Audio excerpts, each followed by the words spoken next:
ते सुहारी कराउंदे ने। जेड़ा बच्चा इहदी कंड दे उत्ते बह जाना वो बच्चा बड़ा मुकद्दरा वाला हो जाता। बच्चा इहदी कंड ते क्यों बिठाउंदे ने कि बच्चे नूं कंडी भैड़े काली खंघ नजर साया डब्बा सोकड़ा जादू टूना परछावां ते नजर बच्चे नूं सारी जिंदगी च नहीं लगदी क्योंकि इहदी छाती ते जंग दा निशान हुंदा।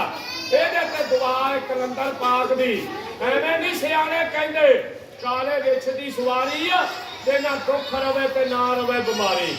ला पुत्र तू नच के वहा जरा ते जिन्हां नूं मेरे रब ने दिता ना जेड़ा खुदा दे मनण वाला बच्चिया तेरी खाली खेड नहीं वेखदा तेरे भी पेट का जरूर ख्याल करेगा। ला नच हो जरा किवें नचना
तो अपना मुखाज करे किसी का मुखाज ना करे।